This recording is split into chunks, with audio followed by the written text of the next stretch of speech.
দর্শক, আপনারা যে যেখানে বসে বাংলাদেশ টেলিভিশন চট্টগ্রাম দেখছেন, সবাইকে শুভেচ্ছা জানাচ্ছি। আমি ইকবাল খন্দকার। শুরু করছি আমাদের নিয়মিত আয়োজন ঢাকায় থাকি। ঢাকায় বসবাসরত চট্টগ্রামের গুণী মানুষদের নিয়ে এই আয়োজন। আজ আমরা যার সঙ্গে কথা বলবো তার বাড়ি সরাসরি চট্টগ্রামে না, তবে চট্টগ্রাম বিভাগে। তিনি জাতীয় চলচ্চিত্র পুরস্কারপ্রাপ্ত গীতিকার রবিউল ইসলাম জীবন। জীবন কেমন আছে? আলহামদুলিল্লাহ, খুবই ভালো আছি। আমরা কথা শুরু করি। কথাটা শুরু করি মূলত শুরু থেকে, অর্থাৎ জীবনের যেখানে শুরু, সেই শৈশব। আপনার শৈশব সম্পর্কে আমরা খানিকটা জানি, দর্শকও জানে বিভিন্ন ইন্টারভিউর মাধ্যমে। তবু একটু শুনতে চাচ্ছি আনুষ্ঠানিকতা। আমার বাড়ি হচ্ছে নোয়াখালীর বেগমগঞ্জ থানায় হাজিপুর গ্রাম। ওই গ্রামে আমার জন্ম, বেড়ে ওঠা এবং এসএসসি পাশের পরে তারপর আমি চট্টগ্রামে আসি। চট্টগ্রামে আমি কমার্স কলেজে ভর্তি হই। কমার্স কলেজ থেকে তারপরে আমি ঢাকায় আসি। আর গ্রামে যেটা হয়, বেড়ে ওঠা হচ্ছে যে গ্রামের অন্য 8-10টা ছেলের মতো, ছেলে মেয়েদের মতো দুরন্তপন্না, সাঁতার, মাটি, ঘাস, সবুজ, পাখি, লতাপাতা এসবের মধ্যেই এবং সংগ্রামের মধ্যে আসলে আমার বেড়ে ওঠা। আমার বয়স যখন মাত্র 4 বছর, তখন হচ্ছে আমার বাবা মারা যায়। উনি বিজনেস করতেন, খুব ভালো অবস্থার মধ্যেই ছিলেন। বাবা মারা যায়, তো বাবা মারা যাওয়ার পর এক ধরনের একটা সংগ্রাম শুরু হয় আমার, যেহেতু মা একা, সাথে আমার বড় বোন, আমার ছোট ভাই। বাবা মারা যাওয়ার পরে হচ্ছে আমার ছোট ভাইটার জন্ম হয়। একটা স্ট্রাগল, একটা ফ্যামিলি, বাট এর মধ্যে অনেক আনন্দ, অনেক সৌন্দর্য, অনেক ভালোবাসা ছিল। কারণ আমরা যারা গ্রাম থেকে বেড়ে উঠেছি, গ্রামের যে চারপাশ, গ্রামের মাটি, গ্রামের পরিবেশ, গ্রামের গাছপালা, এগুলো তো আসলে একটা শক্তি আমাদের প্রত্যেকের জন্য। তো এই শক্তির মধ্যে, এই প্রকৃতির মধ্যে আসলে এই দুরন্তপনার মধ্যে আমার আসলে বেড়ে ওঠা।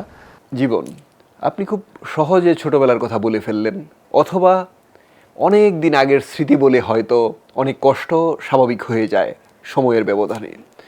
কিন্তু আপনি এত ছোট, সেই অবস্থায় বাবাকে হারিয়েছেন, সংসারের এই অবস্থা।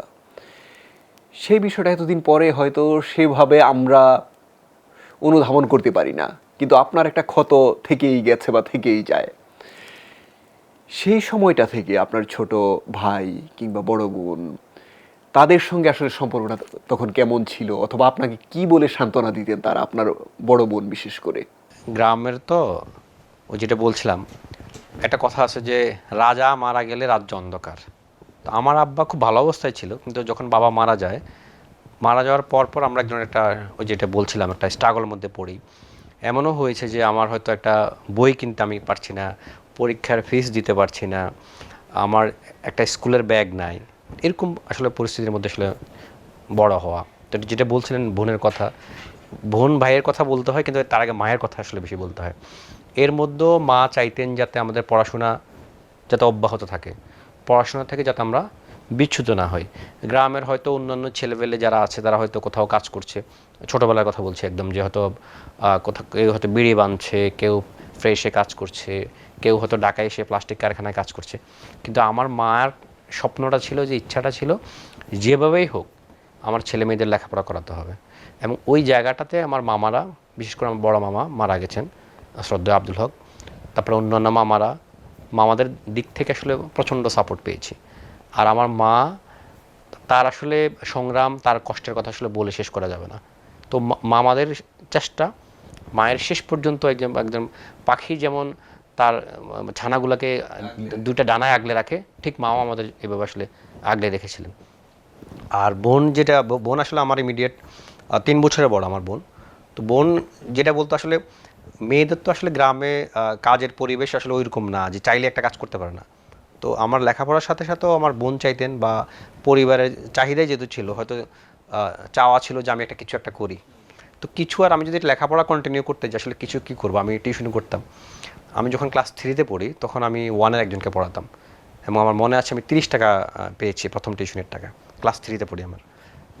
আমার রুল ছিল এক, যার কারণে পড়াশোনা একটু ভালো ছিলাম, এবং যার কারণে আমার অন্যদেরকে পড়ানোর ক্ষেত্রে আমার জন্য একটা সুবিধা হতো, বা মানুষ আমাকে একটু বিশ্বাস করতো যে ও হয়তো আমাদেরকে পড়াতে পারবো।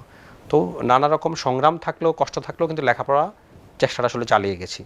ওই অবস্থায় তো আসলে আমাদের ওই বয়সে লেখাপড়া করাই আসলে মূলত আমাদের কাজ, ছোটদের কাজ, মূল দায়িত্ব। ওইটা থেকে আসলে বিচ্যুত হইনি। তো যেটা টিউশনি করতাম, কখনো হয়তো এমন হয়েছে যে কোনো একটা কাজ থাকলে সেটা করতাম। আর আমার মনে আছে আমি যখন ক্লাস 7-এ এবং 8-এ, ওই সময়টাতে ওই 2টা বছর আমি প্রেসে কাজ করেছি।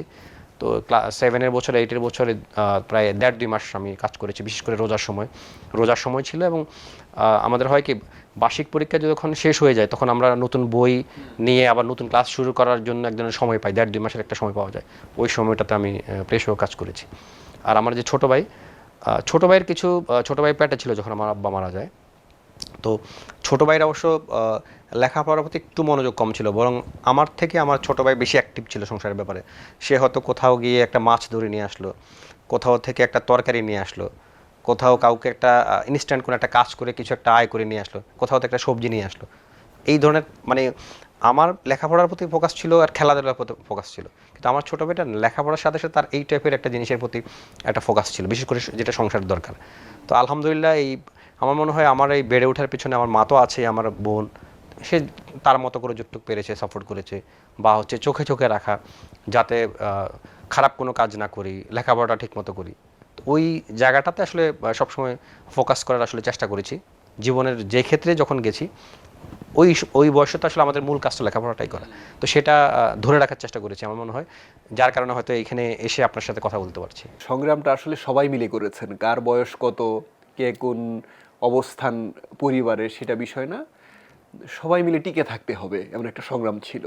আপনি যে চলেছেন একা একা পথ, কিংবা আপনাকে চলতে দেওয়া হয়েছে যে আমরা যাই করি না কেন, কিংবা আমরা আমাদের দিকটা দেখছি, তোমার পড়াশোনার যাতে ক্ষতি না হয়, সেটা হয়তো প্রত্যেকের ক্ষেত্রে এই কথাটা বলা ছিল। আপনার ভাই বোনদের কথা বলছি। আপনি চট্টগ্রামে আপনার কলেজ জীবন পার করেছেন। চট্টগ্রামের স্মৃতিটা একটু শুনবো আপনার মুখ থেকে। চট্টগ্রামের জীবনটা আসলে কেমন ছিল আপনার জন্য? চট্টগ্রামের জীবনটা আসলে আমার জন্য ছোট করে প্রকাশ করা অনেক কঠিন হবে। অনেক বর্ণিল, অনেক সংগ্রামের, অনেক আনন্দের, অনেক চ্যালেঞ্জের, অনেক এক্সপিরিয়েন্স হয়েছে, আসলে অনেক কিছু শেখারও ছিল। আমার এসএসসি পাশের পরে আমি চট্টগ্রাম যাই, ওখানে আমার মামা থাকতেন। তো মামার বাসাতেই উঠা, মামার মোটামুটি মামার কারণে ওখানে যাওয়া চট্টগ্রামে। আমি কমার্স কলেজে ভর্তি হই এবং যেহেতু অনটন একটু অভাব ছিল, আমি চট্টগ্রামে গিয়েও আমার টিউশনি শুরু করি। আগ্রাবাদ, কখনো মসজিদ কলোনি, কখনো ছোট বল, ব্যাপারীপাড়া, এসব এলাকাগুলোতে আমি টিউশনি করতাম। আর কলেজে তো পড়তাম, ওখান থেকে আমার একটা পয়সা আসতো। আর প্রচণ্ড এর মধ্যে আমরা খেলাধুলাও অনেক করতাম চট্টগ্রামে থাকতে। এমনও হয়েছে যে চট্টগ্রাম এম এ আজিজ স্টেডিয়ামের পাশে যে আউটার স্টেডিয়ামটা ছিল, আমরা ভোরবেলা যাই সেটা দখলে নিতাম খেলার জন্য। কারণ তখন তো বিভিন্ন গ্রুপ, বিভিন্ন ছেলেপেলেরা আসতো, যারা আগে যেতে পারতো তারা সেটা দখলে নিতে পারতাম, তারা খেলতে পারতো। তো আমাদের সাথে মিজান আরও অনেকেই ছিল। আমরা নামাজ পড়ে চলে যেতাম, মাঠটা দখলে নিতাম, তারপর আমরা ক্রিকেট খেলতাম ওখানে। পলো গ্রাউন্ড মাঠে প্রচুর খেলতাম। অর্থাৎ আমার ক্রিকেটের প্রতি একটা প্রচণ্ড ভালোবাসা ছিল গ্রাম থেকেই। বিশেষ করে 97-তে বাংলাদেশ যখন আইসিসি ট্রফি জেতে, তখন থেকেই আমার প্রচণ্ড ক্রিকেট প্রেম। এবং ওই সময়টাতে, ওই বিজয়ের দিনেও আমি চট্টগ্রামে ছিলাম। তখন আমি মামার বাসায় বেড়াতে গিয়েছিলাম এবং ওই আইসিসি ট্রফি জেতার যে মিছিলটা হয়েছিল, আমি হারিয়ে গেছিলাম মিছিলের সাথে, যেহেতু আমি অজানা অনেক পথ হাঁটতে হাঁটতে খুঁজতে অবশেষে মামার বাসা ফিরে পাই। তো এই আবার চট্টগ্রাম যখন যাই পড়াশোনা করতে, তখন এই যে আমি যেটা বলছিলাম যে লেখাপড়ার সাথে সাথে আমার চর্চা, খেলাধুলা, গান শোনা, গান লেখার কথা যেটা বলছিলাম, লেখালেখি, এবং আরও নানান অভিজ্ঞতা, নানান এক্সপিরিয়েন্স, জীবনটাকে শেখা, মানুষ দেখা, মানুষের কথা শোনা, প্রকৃতি দেখা, চট্টগ্রামের পুরা মাটি, মানুষ আমার একদম হৃদয়ের সঙ্গে মিশে আছে। এবং আমার যে লেখালেখির যে উৎপত্তি, সেটা চট্টগ্রাম থেকে। এই যে লেখালেখির উৎপত্তি বা লেখালেখির শুরু, সেটা চট্টগ্রাম থেকে। আর আরেকটা বিষয় খেয়াল করছিলাম আপনার কথার মাঝখানে, যে লেখালেখির উপকরণ মনে হয় একটু একটু করে আসছিল। এই যে নানা রকম মানুষের সঙ্গে মেশা, তারপর নানা রকম পরিস্থিতির মধ্য দিয়ে যাওয়া। তবু আপনি হয়তো কবিতা লিখতে পারতেন, গল্প উপন্যাস লিখতে পারতেন, কিন্তু গানই কেন লেখা শুরু করলেন? গান আসলে আমি তো প্রচুর গান শুনতাম। আর অন্য লেখালেখির প্রতি আমার তখনও পর্যন্ত, আমি লেখা পড়তাম, প্রচুর পত্রিকা পড়তাম, বা হচ্ছে বিখ্যাত মানুষদের হয়তো মানে মনের অজান্তে, হয়তো আমরা তো প্রত্যেকটা মানুষই মনের অজান্তে বিখ্যাত হওয়ার চিন্তা করি যে আমাকে কেউ চিনবে। কিন্তু আমার টার্গেটটা ছিল ক্রিকেট। আমি ক্রিকেট খেলবো। আর যখন দেখলাম যে আমার খেলার বয়সটা শেষ, কলেজে আমি অলরেডি পড়ি, এই বয়সে আসলে শুরু করে আর হবে না। তখন আমার কাছে মনে হতো আমি ক্রিকেট ধারাভাষ্যকার হব, স্বপ্ন ছিল ওইদিকে। কিন্তু গানটা আসলে অটোমেটিক যে গান শোনা হতো। আর যেহেতু আমি নোয়াখালী ছেড়ে চট্টগ্রাম গিয়েছি, একটা একাকিত্ব, না চারিপাশের পরিবেশ আমাকে গানের মধ্যে নিয়ে আসে। আর গান শোনা এবং আরেকটা ইনফ্লুয়েন্সও আছে, সেটা হচ্ছে আমাদের বাড়ির পাশে শেখ দিদার ভাই, উনি একটা ক্যাসেট বের করেছিল, ওটার নাম ছিল হাসির আড়ালে ব্যথা। তো ওনার গানগুলো শুনতাম এবং বাড়িতে আসলে ওনাদের সাথে গান নিয়ে কথা হতো। আমাদের বাড়ির পাশে একজন ছিল শহীদ ভাই, উনি গান লিখতো এক সময়, ওনার সাথে আমার গল্প হতো প্রচুর।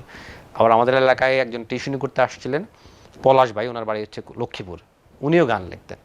তো আমিও মানে ওনাদের সাথে মেশা চলা, এটাও এক ধরনের একটা ইনফ্লুয়েন্স আসলে আমার মধ্যে তৈরি হয়। আর যখন আমি লেখালেখি শুরু করি তখন তো পুরো ঈদের মতো অবস্থা, আমরা যখন একসাথে হতাম, গ্রামে আসতাম, এটা নিয়ে আলাপচারিতা, কথাবার্তা। বাট চট্টগ্রামে যেটা হয় যে যেটা বলছিলাম যে আমার লেখালেখিটা শুরু যেটা 2002 সালের সেপ্টেম্বর মাসের 4 তারিখ, ওই দিন আমি কলেজ শেষ করে বাসায় ফিরছিলাম দুপুরের দিকে। তারপরে আমি ওই দিন আমার মাথায় 4টা লাইন আসে। তখন হচ্ছে আমি আসিফ আকবর ভাইয়ের গান প্রচুর শুনতাম এবং আমার লেখার মধ্যেও ওনার গানের স্টাইলের একটা প্রভাব ছিল। হ্যাঁ, তো ওই টাইপেরই লেখা আমার ছিল। প্রথম আমি লিখলাম 4টা লাইন, লেখার পরে আমার কাছে মনে হলো এটা গান। কারণ আমি লিখতে লিখতে আবার ওই তালে সুর দিয়ে নিজের মতো, আমি যদিও সুরে গাইতে পারি না, নিজের মতো করে গাচ্ছিলাম এবং মেলাচ্ছিলাম, বাসায় এসে খাতায় সেটাকে লিখে ফেললাম। এই আমার লেখালেখি শুরু, গান লেখা শুরু। আমি আসলে অন্য কিছু নিয়ে ভাবিও নাই বা চিন্তাও করি না যেরকম অন্য আমি লেখক হবো, এটাও আসলে আমি ভাবি নাই ওই দিনের আগ পর্যন্ত। কিন্তু যখন আমি লেখাটা শুরু করলাম, 4 লাইন লিখলাম, এটাকে শেষ করলাম কীভাবে, আমি ক্যাসেটে তো একটা ফরম্যাট থাকে, লিরিক দেওয়া থাকতো, তো ক্যাসেট থেকে গানের কথাগুলো দেখতাম, দেখে কীভাবে মিলায়, শব্দ গুনতাম, ছন্দ তাল, এটাকে আসলে শব্দ গুনে গুনে ওই লেখার চেষ্টা করেছি, ওই কাঁচা বয়সে যতটুকু হতো আর কি। তো এই লেখা যখন আমার লেখার সংখ্যা যখন বাড়তে লাগলো, আমার মধ্যে এক ধরনের পাগলামিও চলে আসলো। আমরা দেখি যে একটা কবিতা লেখা কিংবা গান লেখা, বই লেখা ইত্যাদি খুব সহজ কাজ, কিন্তু যখন প্রকাশের প্রশ্ন আসে তখনই শুরু হয় সংগ্রাম, কিংবা কতটা কঠিন সেটা বোঝা যায়। আপনি গান লিখলেন, অনেকেই হয়তো গান লেখে, আপনি যাদের সঙ্গে আড্ডা দিতেন তাদেরও কেউ কেউ হয়তো গান লিখতো, কিন্তু প্রকাশের বিষয়টা আসার পরে তাদের অনেককেই আমরা হারিয়ে যেতে দেখি। কিন্তু আপনি যে সামনে এগোলেন, সেই শুরুটা কিভাবে হয়েছিল, অর্থাৎ প্রকাশটা শুরু হয়েছিল কিভাবে? এইটা আমার মনে হয় সবচেয়ে বড় সংগ্রাম, এবং আমার জীবনে আমি যত সংগ্রাম করেছি, কষ্ট করেছি, সর্ববৃহৎ এটা, এবং এটার সাথে আসলে কোনো কিছু মিলবে না। আমি যখন লেখা শুরু করি, লিখতে লিখতে আমার মধ্যে একটা পাগলামি তৈরি হলো, গানগুলো প্রকাশ করতে হবে। আমি বিভিন্ন ক্যাসেট থেকে সুরকার গীতিকারদের নাম্বার নিতাম, শিল্পীদের নাম্বার নিতাম, তাদেরকে ফোন করতাম, ফোন করে একটা গান আমি লিখেছি। তখন তো অনেকে হয়তো ফোন ধরতো, অনেকে ধরতো না, অনেকে ফোনটা শুনেই কেটে দিত, এবং তখন ছিল 10 টাকা মিনিট এবং 1 সেকেন্ড ফালস, যে এমন হতো যে আমার পকেটে আছে 20 টাকা, আমি 2 মিনিট কথা বলে ফেলেছি, 2 মিনিট 1 সেকেন্ড হয়ে গেছে, একটা ঝামেলায় ভরে গেলাম। কিন্তু যে লাগবে 30 টাকা, আছেই তো পকেটে 20 টাকা, এরকম অবস্থা ছিল। এবং আমি এমন হয়েছে যে অনেক তারকাকে আমি ফোন দিয়েছি, অনেক সুরকার গীতিকারকে ফোন করেছি, সুরকার রাজেশকে ফোন করেছি, আমি কখনো ইথনবাবুকে ফোন করেছি, একবার তানভীর তারেককে ফোন করেছি, এরকম অনেককে আমি ফোন করেছি। এমনও হয়েছে যে একজন আমাকে বলেছিল যে আতিক হাসান, ওনার বাড়ি চট্টগ্রাম, যে উনি এই খুলশি এলাকায় থাকে। আমি কিন্তু ওনার বাসা ঠিকানা কিছুই জানি না, আমি একা একা ছুটছি খুলশি এলাকায়। আমার মনে হয় পুরা খুলশি এলাকা আমি খুঁজেছি ওনাকে, তো ওনার বাসা খুঁজেছি, মানুষকে জিজ্ঞেস করেছি। এখন আসলে এটা ভাবলেও কিন্তু মানে নিজেকে খুবই বোকা মনে হয় এবং মানে অবিশ্বাস্য লাগে যে আমি এই কাজটা করেছি। আমি একজনের ঠিকানা জানি না, নাম্বার নাই, কোনো কিছুই নেই, কিন্তু আমি পুরো ওই এলাকাটা তন্ন তন্ন করে ওনাকে খুঁজেছি। কেন? যে আমি পকেটে নিয়ে গান লেখাগুলো প্রিন্ট করে নিয়ে আসছি, ওনাকে দিলে উনি আমার লেখা গান গাবে, এতটাই পাগলামি ছিল। তারপরে আমি 2003-এ একবার ঢাকায় আসি আমার একটা বন্ধুর মাধ্যমে, রিপন, সেখান দেশের বাইরে থাকে। তো রিপনের সাথে এসে রিপনের মামার বাসায় ছিলাম 1 বা 2 দিন। তখন এসে আমি ওই যে ক্যাসেট থেকে যেহেতু অনেক কিছু জানাশোনা ছিল, ঠিকানাগুলো জানা ছিল, স্টুডিও ডিজিটন, অডিও আর্ট, ওই জায়গাতে গেলাম। ওখানে সুরকার রাজেশের সাথে আমার দেখা হয় প্রথম, এবং আরও অনেকের সাথে দেখা হয়। তখন এসে আমি স্থির করি যে আমাকে আবার আসতে হবে, আমার পড়াশোনা শেষ করে আমি আবার এখানে ঢাকায় আসবো, আসলে তাহলে আমার গান প্রকাশের একটা পথ তৈরি হবে। চট্টগ্রামেও গান রেকর্ডিং হয়, কিন্তু ঢাকার মতো এরকম না, এবং বড় বড় তারকা শিল্পীদের সব ক্যাসেট তো আসলে ঢাকা থেকেই হতো। তারপরে আমি এইচএসসি শেষ করার পরে 2004-এ আমি চলে আসি, এবং মনে আছে 1000 খানেক টাকা ছিল আমার কাছে তখন, টিউশনি জমানো টাকা। আর ঢাকায় এসে আমার আরেকটা সংগ্রাম শুরু হলো, যে আমি একদম আসার পরে আবার ঢাকায় টিউশনি শুরু করি। এক বাসায় আমি একটা টিউশনি শুরু করি, প্রথমে 700 টাকা, এরপর 1200 টাকা, এই দুইটা টিউশন 1900 টাকা। এই 1900 টাকার মধ্যে আমার মেস ভাড়া ছিল হচ্ছে 600 টাকা, এবং খাওয়া খরচ 1200 টাকা, 1800 টাকা ওখানে ওভাবেই চলে যেত। তখন আমি ফার্মগেট থাকি, আর ফার্মগেট থেকে আমি দোতলা বাসে করে বেইলি রোড আসতাম, পকেটে আমার গান, ব্যাগ ভর্তি গান। 2 টাকা ছিল ভাড়া, 2 টাকা দিয়ে আসতাম, আবার যাওয়ার সময় 2 টাকা। আমাকে এইভাবে আসলে চলতে হয়েছে। এবং একই সাথে আমার ক্লাস, আমি টিটিমিটি কলেজে পড়ি, ক্লাসে আসলে আমি খুব বেশি যাওয়ার অনেক সময় মিস করেছি, যেহেতু গানের দিকে আমার ছোটাছুটি ছিল, আবার টিউশনি করতাম, মানে সময় আসলে ওরকম পেতাম না। তারপর যেটা হয় যে স্বপ্ন, আকাঙ্ক্ষা, এবং বিভিন্ন স্টুডিওতে গিয়ে বিভিন্ন সুরকারদের সাথে, শিল্পীদের সাথে একটু কথা বলার চেষ্টা, একটু চান্স পেলে নিজের লেখা একটা গান তাদেরকে দেখানোর চেষ্টা। তখন আমার কাছে মনে হতো যে আমার জীবনে আমি কিছুই চাই না, আমার লেখা একটা গান যেভাবে হোক প্রকাশিত হোক, নাহলে আমি বাঁচবো না, এরকম মনে হতো, ফিলিংটা ছিল এরকম। তারপরে যেটা আমার লেখা একটা গান 2005 বা 2006 দিকে রেকর্ড হয়, সেটা করেছিলেন ডাক্তার ইকবাল, এবং গেয়েছিলেন SI শান্ত নামে একজন, এবং সামান্য সম্মানীয় পেয়েছি, কিন্তু সেই গানটা বের হয় না। এরই মধ্যে সুরকার রাজেশ দার সাথে আমার যোগাযোগ হয়, উনি আমাকে স্বপ্ন দেখায় যে আমার লেখা একটা গান আসিফ আকবর ভাইয়ের কণ্ঠে উনি গাওয়াবেন, এবং হচ্ছে পল্লব দা, এরপরে উনিও যুক্ত হয়। রাজেশ দার সাথে আমি প্রায় 2 বছরের মতো লেগেছিলাম যে আমার একটা গান উনি আসিফ আকবরকে দিয়ে গাওয়াবে, কারণ যে 2003-এ যখন আমি আসছিলাম তখন ওনার সাথে আমার দেখা হয়, এবং আমি আমার বিস্তারিত ওনাকে বলি। উনি হয়তো আমার অ্যাটিটিউড, আমার কথাবার্তা ওনার হয়তো পছন্দ হয়, লেখা হয়তো কিছুটা পছন্দ হয়, যার কারণে উনি আমাকে একটা আশা দেখায়। তো 2006-এ এভাবে করতে করতে 2006-এর রোজার ঈদে আসিফ আকবরের একটা অ্যালবাম বেরিয়েছিল, সেই অ্যালবামে হচ্ছে আমার লেখা গান থাকার কথা, কারণ আমার লেখা গান অলরেডি রাজেশ দা একটা গান সুর করে ফেলেছে। কিন্তু আসিফ ভাই যেটা হয়, উনি তো অনেক গান ওনার রেডি হইতে থাকে, ওখান থেকে উনি অ্যালবামে কিছু দেয়, বাকিগুলো পড়ে থাকে। তো ওই অ্যালবামে যেহেতু আসার কথা, আমি তো কয়েকজনকে বলেছি যে আমার গান কিন্তু আসিফ আকবর ভাইয়ের এই অ্যালবামে আসবে। তখন আমি থাকি 7 রাস্তা, ওই অ্যালবামটাতে আমার গান আসলো না।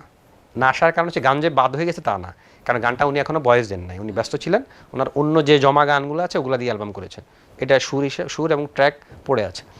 তো যেহেতু আসে নাই, আমি এত মন খারাপ করেছি, আমার মনে আছে যে আমি মনে হয় টানা 7-8 দিন ঠিক কিছু খাই নাই, ঘুমাই নাই, মানে আমার জীবনে এই 7-8টা দিন এত কষ্টকর ছিল, কারণ আমার কাছে মনে হচ্ছে আমি শেষ, আমার মনে হয় গান আর বের হবে না।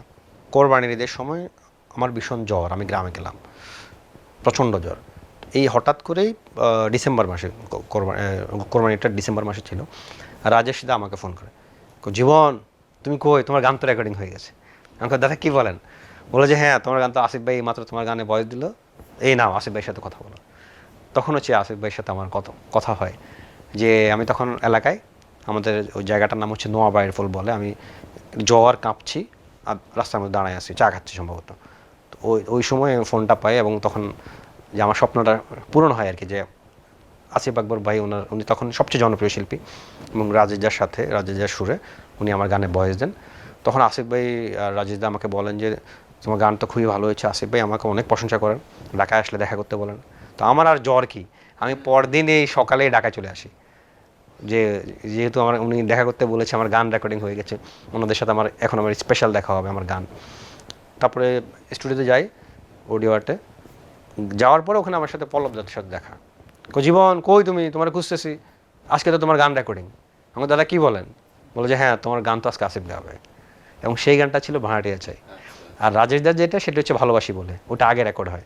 আমাদের কাছে মনে হচ্ছে যে অনেক সংগ্রামের পর যখন আপনার প্রথম গান রেকর্ড হলো, তারপর আরেকটা সুখবর পেলেন, তার মানে ওই সময় মনে হয় একটু করে সাফল্য ধরা দিচ্ছিল আপনার। এই সাফল্য চূড়ান্ত রূপ নেয় যখন বাংলাদেশের আরো অনেক জনপ্রিয় শিল্পী আপনার গান করেন। আর আরেকটা বিষয় আমরা জানি, একজন গীতিকার কিংবা একজন শিল্পী হয়তো সারা জীবন গান লেখেন বা সুর করেন বা গান কণ্ঠে তোলেন, কিন্তু চলচ্চিত্রে গান করাটা হয় না তার। চলচ্চিত্রের জন্য গান লেখা হয় না কিংবা গাওয়া হয় না। আপনি সমান তালে দুইটাতেই আপনার সাফল্য দেখালেন। প্রথম চলচ্চিত্রের গান লেখার পেছনের গল্পটা একটু শুনবো। আমার প্রথম চলচ্চিত্রে গান লেখার অভিজ্ঞতা ভালো না, সেটা একটা মন খারাপ করা। কারণ আমি প্রথম যে সিনেমাতে গান লিখেছি, আমি 2টা গান লিখেছি, এবং গেয়েছেন দেশের 2জন শীর্ষস্থানীয় শিল্পী, সুরকারও দেশের অত্যন্ত জনপ্রিয়। একটা গান গেয়েছিলেন কুমার বিশ্বজিৎ, আর হচ্ছে ডলি সায়ন্তনী, আর একটা গেয়েছিলেন বেবি নাজরিন। সবচেয়ে বড় কথা, এখনকার মেগা স্টার শাকিব খান, ওনার সিনেমা, অভিবিশ্বাসের শাকিব খান ছিলেন, সিনেমার নাম হচ্ছে টাকার চেয়ে প্রেম ভরা।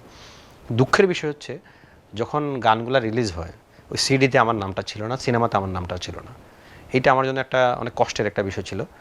তো আমি যখন গানগুলো লিখছি তখন আমার আশেপাশের কিছু সাংবাদিক, কিছু মানুষ কিন্তু জানতো সেটা আমার লেখা।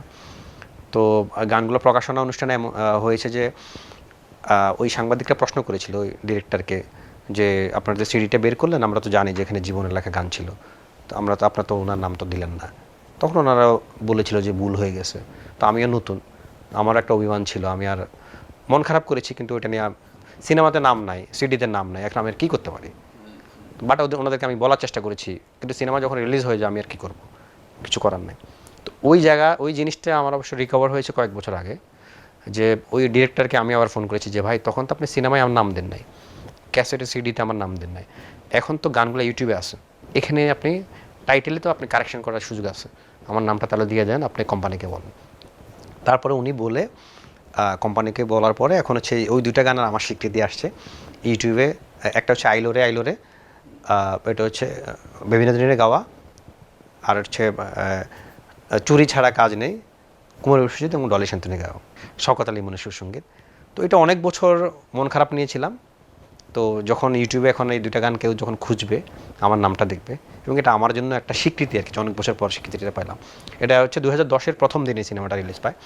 এরপরে সেকেন্ড আমি সিনেমাতে গান লিখি হচ্ছে যে অনন্ত জলিলের মোস্ট ওয়েলকাম, ওই সিনেমার টাইটেল গান গেয়েছিলেন মিলা এবং এসআই টুটুল, এবং ওই গানটাতে নেচেছিলেন হচ্ছে বলিউড নায়ক সালমান খান, ওনার একজন নায়িকা স্নেহা উল্লাল, উনি ওই গানটাতে নেচেছিলেন। এরপরে মোস্তফা সরোয়ার ফারুকী টেলিভিশন মুভিতে আমি একটা গান লিখেছি গোলমাল, এবং ওটার সুর সঙ্গীত ছিল শ্রদ্ধেয় আয়ুব বাচ্চু এবং গেয়েছিলেন লিমন। এমন একটা গান আছে আপনার, যে গানটা আমরা বাংলাদেশের ক্রিকেট খেলা হলে শুনতে পাই কিংবা গাই আমরা, জ্বলে ওঠো বাংলাদেশ, গর্জে ওঠো বাংলাদেশ। আরফিন রুমি সুর করেছিলেন, গেয়েছিলেন দূরবীন ব্যান্ডের সদস্যরা। এই গানটা এমন হয়েছে যে আমাদের ক্রিকেটের যে উৎসব, ক্রিকেট সংশ্লিষ্ট যে উৎসব, সেই উৎসব হয়তো খানিকটা অপূর্ণ থেকে যায় এই গানটা না বাজলে, কিংবা এটা বাজার কারণে হয়তো পূর্ণতা পায়। এই গানটা কোনো আলাদা করে সম্ভবত কোনো অ্যালবামেও যায়নি, পরে গিয়েছে, কিন্তু ক্রিকেটের জন্যই বানানো হয়েছিল। একটু পেছনের গল্পটা শুনবো, কিভাবে প্রস্তাব এসেছে। আচ্ছা, প্রথমত হচ্ছে যে এই গানটা শুধু ক্রিকেটের গান না, ক্রিকেট থিম। কিন্তু আমি যখন লিখেছি, লেখার সময় আমি একটা বুদ্ধি যেটা করেছি সেটা হচ্ছে আমি দেশের গান করেছি মূলত। ক্রিকেট হচ্ছে থিম, মানে ব্যাক অফ দ্য মাইন্ড ক্রিকেটটা ছিল, যার কারণে ক্রিকেটের কোনো শব্দ কিন্তু এই গানে নাই, মানে দেশের গান বাট ক্রিকেট থিম। যার কারণে যখন আপনার বাংলাদেশে যখন ক্রিকেট খেলা হয়, ফুটবল খেলা হয়, এবং বিভিন্ন দিবস 16 ডিসেম্বর, 26শে মার্চ, 21শে ফেব্রুয়ারি, স্কুল কলেজ বিশ্ববিদ্যালয় সব জায়গায় যত রকমের ফেস্টিভ্যাল আছে, দেশাত্মবোধক কোনো অনুষ্ঠান হলেই কিন্তু গানটা প্লে হয়, কারণ দেশের গান হিসেবে প্লে হয়। থিম ক্রিকেট, কিন্তু এখানে ক্রিকেট নিয়ে কোনো শব্দই নেই। আচ্ছা, যেটা বলছিলেন কীভাবে তৈরি হয়, এই গানটা 2011 যখন বিশ্বকাপ চলে, আমার মনে হচ্ছে একটা অ্যাওয়ার্ড অনুষ্ঠানে খন্দকার ইসমাইল ভাই, আমি, আরফিন রুমি, শহীদ ভাই, আমরা ওখানে আমাদের একটা কনভারসেশন হচ্ছিল। তো এর আগে ইসমাইল ভাই আমাকে বলছিল যে একটা গান, ক্রিকেট নিয়ে একটা গান করতে, কারণ ওনার অনেক প্রোগ্রামে আমি আসলে গান লিখেছি। তো উনি আমাকে ক্রিকেট যে বিশ্বকাপ, তো আমরা এরকম একটা প্ল্যান করি। তো ওই প্রোগ্রামে আমি শহীদ ভাইকে বলি যে ভাই ক্রিকেট নিয়ে এরকম সামনে তো খেলা, একটা গান আমরা করতে পারি। তো শহীদ ভাই রুমির সাথে কথা বলে, আমি কথা বলি, তারপরে হচ্ছে যে এই গানটা সুর করে। সুরের পর আসলে আমার গানটা আমরা লিখি, এবং এক রাতে রুমির বাসায়, মোহাম্মদপুর তখন ছিল, গানের মুখটা আমি রেডি করি। ভোরের দিকে আমি বাসায় আসি, ভোরে এসে আমি ওনাকে বলি যে ভাই আমি একটু ঘুমাই, তারপরে বাকি কাজটা। আমি আসলে ঘুমাইতে আর পারিনি, আমি মনে হয় আসার পরে কিছুক্ষণ পরে আমি আমাকে ফোন দিছে, তারপর ভোরের দিকে আমি গানটা লিখি। এবং এখানে একটা লাইন আছে, সূর্যের হাসি যাক ছড়িয়ে সবার মুখে মুখে। মানে আমি যখন ঘুম থেকে উঠে আমি একদম জানালা দিয়ে সূর্যটা দেখি। সারা রাত জাগনা ছিলাম, কিন্তু একটু আগে এসেছি, এসে আবার গানটা নিয়ে বসেছি, রাতে লেখা। প্রথমে আসলে ইসমাইল শোর জন্য গানটা করা, খন্দকার ইসমাইল ভাইয়ের। তারপরে গানটা যখন এত ভালো হয়েছে, ইসমাইলের সাথে প্রচারও হয়, এত রেসপন্স আসা শুরু হলো, তখন হচ্ছে শহীদ ভাইরা, এখনকার বিখ্যাত নির্মাতা হিমেল আশরাফ, ওনাকে দিয়ে একটা ভিডিও বানায় গানটার। এবং সেই ভিডিওতে আনিসুল হক, শ্রদ্ধেয় জুয়েল আইচ, নাসিরুদ্দিন ইউসুফ বাচ্চু, ক্রিকেটার হাবিবুল্লাহ সুমন, ওনারা অভিনয় করে। এরপর গানটা ফিলার সং হিসেবে চ্যানেলেতে প্রচার হতে লাগলো। চ্যানেলাই যেটা ওয়ার্ল্ড কাপ, সুন্দর একটা গান, সবাই ভিডিওতে আছে। এই চ্যানেলেরও দ্রুত প্রতিদিন অসংখ্যবার প্রচার হতো।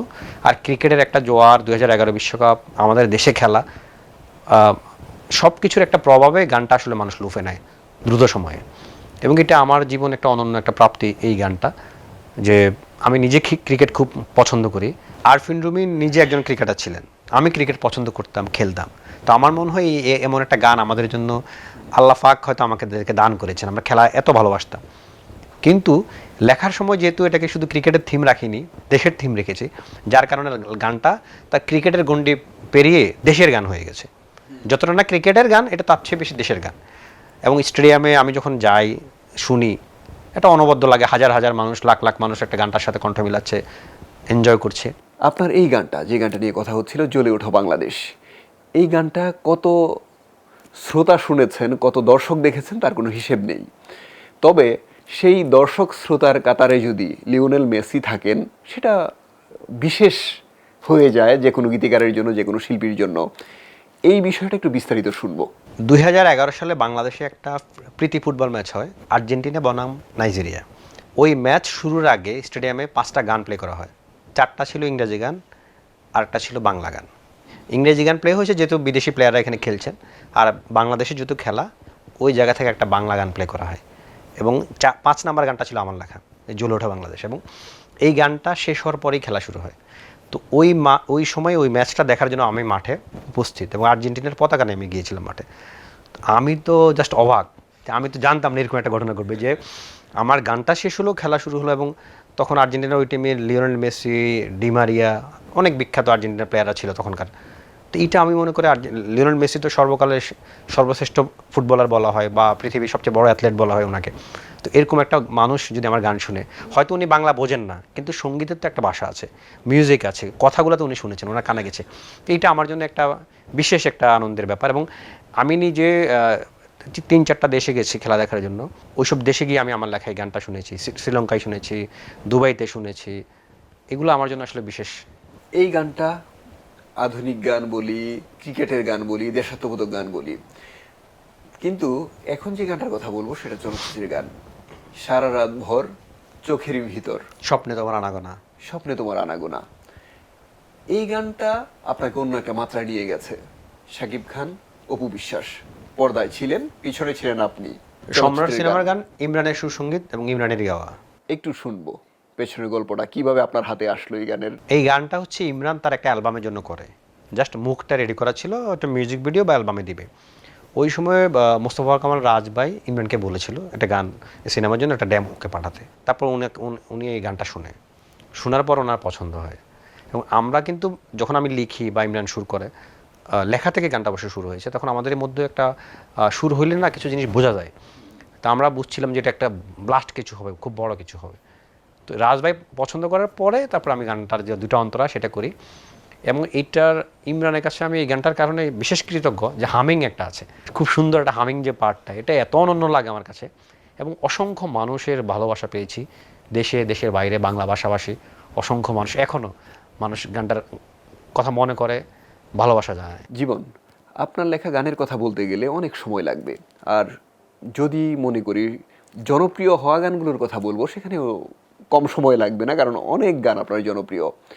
তবু যদি আপনি আলাদা করে আপনার পছন্দের কোনো একটা গানের পেছনের গল্প আমাদের শোনাতে চান, যে আমরা বলে দিলাম না, কিন্তু আপনার নিজের পছন্দ, আপনার লেখা গান। আমার মনে হয় গল্প না, আমি কয়েকটা গানের নাম উল্লেখ করতে পারি, কারণ যেহেতু সব গানই আমার নিজের। গত বছরের গান কন্যা, এবং স্পেশাল যে আমি কন্যার বাপ হয়েছি, এবং ইমরান এবং কণা হচ্ছে গানটা গেয়েছে, ইমরানও কন্যার বাপ হয়েছে।